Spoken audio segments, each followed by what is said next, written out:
Guys, welcome back to my channel. और मैं प्रिया, और आज हम जा रहे हैं दिल्ली की एक ऐसी खूबसूरत जगह जो मुगल आर्किटेक्चर की बहुत ही बेहतरीन मिसाल है।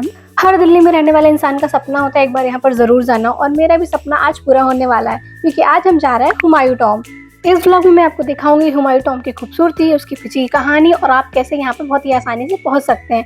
लेकिन सबसे पहले अगर आपने अभी तक मेरे चैनल को सब्सक्राइब नहीं किया है तो पहले सब्सक्राइब करें और बेल आइकन को प्रेस करें ताकि आप मेरी कोई भी वीडियो मिस ना करें। यहाँ पर पहुँचने के लिए नियरेस्ट मेट्रो स्टेशन है JNL स्टेडियम, जहाँ से लगभग 1.5 किलोमीटर के डिस्टेंस पे है ये हुमायूं टॉम्ब।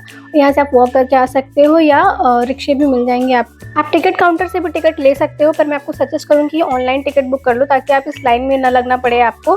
तो आप ऑनलाइन टिकट बुक कर सकते हो, यहाँ पे QR लगे हैं उसको स्कैन करके, या हेरिटेज मॉन्यूमेंट ऑफ इंडिया की वेबसाइट पे जाकर आप टिकट बुक कर सकते हो। इंडियंस के लिए टिकट प्राइस है 40 रुपये और फॉरनर्स के लिए है 600 रुपीज़। एक ट्रिक और बताऊंगी, अगर आप सुंदर नर्सरी और हुमायूं म्यूजियम भी साथ में घूमना चाहते हो तो तीनों की टिकट एक साथ बुक करना, उसमें आपको कुछ डिस्काउंट मिलता है।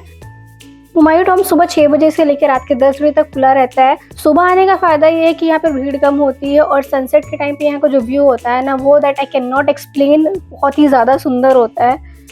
जैसे ही आप एंट्री करोगे तो आपको सबसे पहले ईसा खान का टॉम्ब मिलेगा। ईसा खान का जो टॉम्ब है वो पर्शियन आर्किटेक्चर में बिल्ट है, और जो ये टॉम्ब है वो हुमायूं टॉम्ब के 20 साल पहले बना था। ईसा खान शेरशाह सूरी कोर्ट के बहुत ही नोबल मिनिस्टर थे और ये टॉम्ब जो है उनके लिए ही बनवाया गया था। इसके चारों तरफ गार्डन है, और एक चीज़ बहुत ही अच्छी है यहाँ पे कि जो इनका रियल वर्क है उसको ज़्यादा मॉडिफाई नहीं किया गया, थोड़ा बहुत रिनोवेशन का काम किया गया है, पर जो रियल आर्किटेक्चर है उसको वैसे ही रखा गया है, जो कि इसकी खूबसूरती को बहुत ही सुंदर तरीके से दिखाता है। क्या आपको पता है कि जो हुमायूं टॉम्ब का पूरा कॉम्प्लेक्स है, जिसमें कि आपका ये ईसा खान का टॉम्ब, सुंदर नर्सरी और जो पूरा कॉम्प्लेक्स है वो यूनेस्को वर्ल्ड हेरिटेज साइट के अंदर आता है। ये टॉम्ब ऑक्टागोनल शेप में है, और अगर इसे कलर की बात की जाए तो आप देखोगे जो ऊपर का टॉम्ब है वो ब्लू कलर में है, और जो बाकी चीज़ें हैं वो ग्रे और रेड और वाइट ऐसे कलर्स में पेंटेड है। यहाँ पर ऐसा लगता है कि आप अलग ही दुनिया में आ गए हो। चिड़ियों की आवाज़, बहुत ही शांति और सुकून है दिल्ली की शोर शराबे से दूर हटकर, और यहाँ पर इतनी ज़्यादा साफ़ सफाई है कि आप इस घास पर बैठ सकते हो। और एक चीज़ मैंने यहाँ पर देखी है कि ये जो हिस्टोरिकल साइट है वो एक प्री वेडिंग शूट लोकेशन बन चुका है। मैंने 2-3 लोगों को देखा जो यहाँ पे प्री वेडिंग शूट कर रहे थे। इस टॉम्ब के चारों तरफ ऐसी दीवारें हैं जो कि मुगल आर्किटेक्चर में काफ़ी सेम है। अगर कोई भी मुगल आर्किटेक्चर आप देखोगे आपको लगभग सेम थीम मिलेगा सब में। ईसा खान के टॉम्ब के किनारे ये वरांदे बने हैं, ये पूरे ऑक्टागोनल शेप में, जैसा कि टॉम्ब है उसे के चारों तरफ ऐसे वरांदे बने हुए हैं और जालियां लगी हैं। चारों तरफ जालियां हैं वो सेम पैटर्न में ही लगी हुई हैं। यहाँ पर एक मस्जिद भी है जहाँ पर पहले लोग नमाज पढ़ते थे, अब नमाज पढ़ना बंद हो गया है, और ये है अंदर का ग्रेवयार्ड जिसे कहते हैं। यहाँ पर ईसा खान की कब्र है और उनकी फैमिली की कब्र है। अगर आप ऊपर देखोगे तो थोड़ा बहुत वर्क हुआ है इसके कलर रिनोवेशन में, बट ज़्यादातर चीज़ें हैं वो ऐसी रखी गई हैं जैसी ये ओरिजिनली थी पहले। और ये जालीनुमा आर्किटेक्चर है हर तरफ। टॉम्ब के वेस्ट साइड पर मस्जिद है, यहाँ पर अब नमाज नहीं पढ़ते, पहले लोग पढ़ा करते थे, और इस मस्जिद में अभी भी आपको लिखावट मिल जाएगी जो कि अरबी में लिखी हुई है। मुझे पढ़ना तो नहीं आता अरबी, पर हाँ दिख रहा है कि अरबी में बहुत कुछ लिखा हुआ है।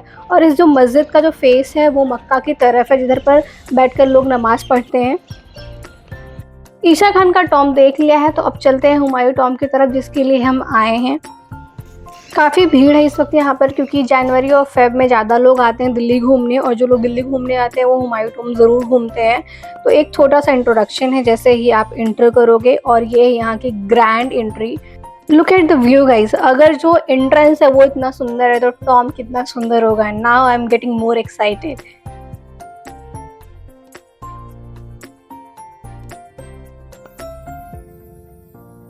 बाहर से ही हमें टॉम्ब की एक छोटी सी झलक मिल गई है। मैं अपना फ़ोन जूम कर रही हूँ कैमरा, और ये छोटी सी झलक दिखी है।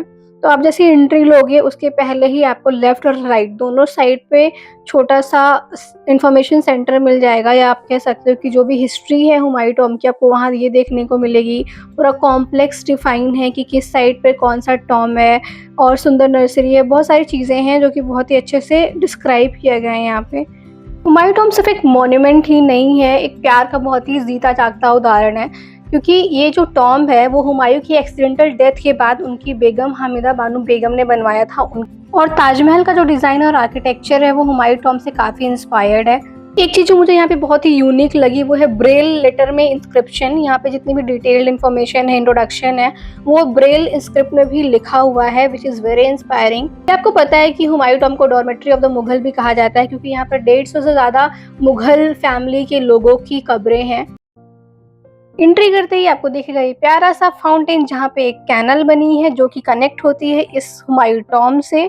और ये है हमारे दिल्ली की खूबसूरती में चांद चांद लगाने वाला हुमायूं टॉम्ब।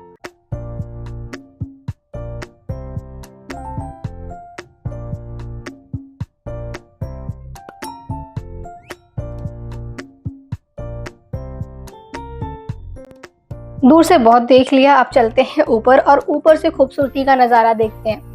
सोचो अगर इस टाइम पे ये इतना सुंदर है तो मुगलों के राज में कितना सुंदर होगा, कितनी रौनक रहती होगी यहाँ पर।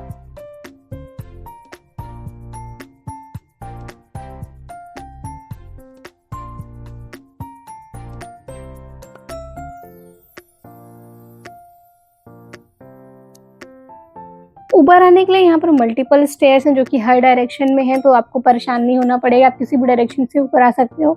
यहाँ पर भी आपको ये जालीनुमा स्ट्रक्चर दिखेगा। हुमायूं टॉम्ब को मुगलों के टाइम पर बहुत ही पवित्र माना जाता था, इसलिए जितने भी मुगल फैमिलीज के मेंबर थे उनकी डेथ होने के बाद उनको यहीं पर दफनाया जाता था। तो आपको बहुत सारी कब्रें दिखेंगी, कुछ बाहर भी दिखेंगी और कुछ जो मेन टॉम्ब है उसके अंदर दिखेंगी। अगर आप ऊपर से चारों तरफ देखोगे तो आपको चारों तरफ गार्डन ही गार्डन दिखेंगे, जिसको मुगल आर्किटेक्चर के थीम में कहते हैं चार बाग गार्डन। और सेंटर में देखिएगा आपको एक पानी का सोर्स, जैसे जो हमें फाउंटेन हमने जब एंट्री से दिखा था वैसे चारों तरफ ऐसे ही फाउंटेन लगे हुए हैं। तो जो चारों तरफ का जो आर्किटेक्चर है वो क्वाइट सिमिलर है, सेम है। और आपको ये आर्किटेक्चर ताजमहल में भी देखने को मिलेगा। और मुगलों के आर्किटेक्चर में एक चीज़ बहुत ही कॉमन है कि आपको गार्डन, बहुत बड़ा गार्डन हर तरफ दिखेगा और एक पानी का सोर्स ज़रूर होगा, चाहे वो नदी हो, तालाब हो, वो आपको ज़रूर दिखेगा अगर आप नोटिस करोगे तो। अगर आप ऊपर से देखोगे ना तो हर डायरेक्शन सेम लगेगी, तो क्योंकि मैं खुद कंफ्यूज हो गई थी थोड़ी देर के लिए कि मैं किस डायरेक्शन से आई थी। तो अगर आप मिस हो जाओ कभी तो गार्ड्स होते हैं, आप गार्ड से हेल्प ले सकते हो, आपको सही डायरेक्शन गाइड कर देंगे। चलिए अब अंदर चलते हैं, हमने बाहर बहुत घूम लिया। अंदर आते ही अगर आप ऊपर देखोगे तो थोड़ा सा पैटर्न है, कुछ ऐसा दिखेगा सर्कुलर फॉर्म में। यहाँ पर भी ज़्यादा दिखावट नहीं की गई है, ज़्यादा साज सजावट नहीं की गई है। ये है हुमायूं की मेन कब्र और इसके अगल बगल उनके फैमिली वालों की भी कब्रें हैं, तो दिख सकता है। एक चीज़ मुझे बहुत बुरी लगी यहाँ पे कि लोगों ने अपने नाम लिख रखे हैं। भाई अपने इंडियन मॉन्यूमेंट की खूबसूरती क्यों बिगाड़ते हो? पता नहीं कैसा दिमाग है लोगों के पास कि यहाँ पर नाम लिखने से क्या हो जाएगा, आप अमर हो जाओगे। यहाँ पर आप अंदाजा लगा सकते हो कि लोगों के पास दिमाग कितना अच्छा है, कितने सिविक सेंस वाले लोग हैं हमारे इंडिया में। इस वक्त सनसेट का टाइम है, तो जो सूरज की किरणें हैं जाली से होते हुए अंदर आ रही हैं, बहुत ही खूबसूरत लग रहा है जो पूरा व्यू है इस टाइम।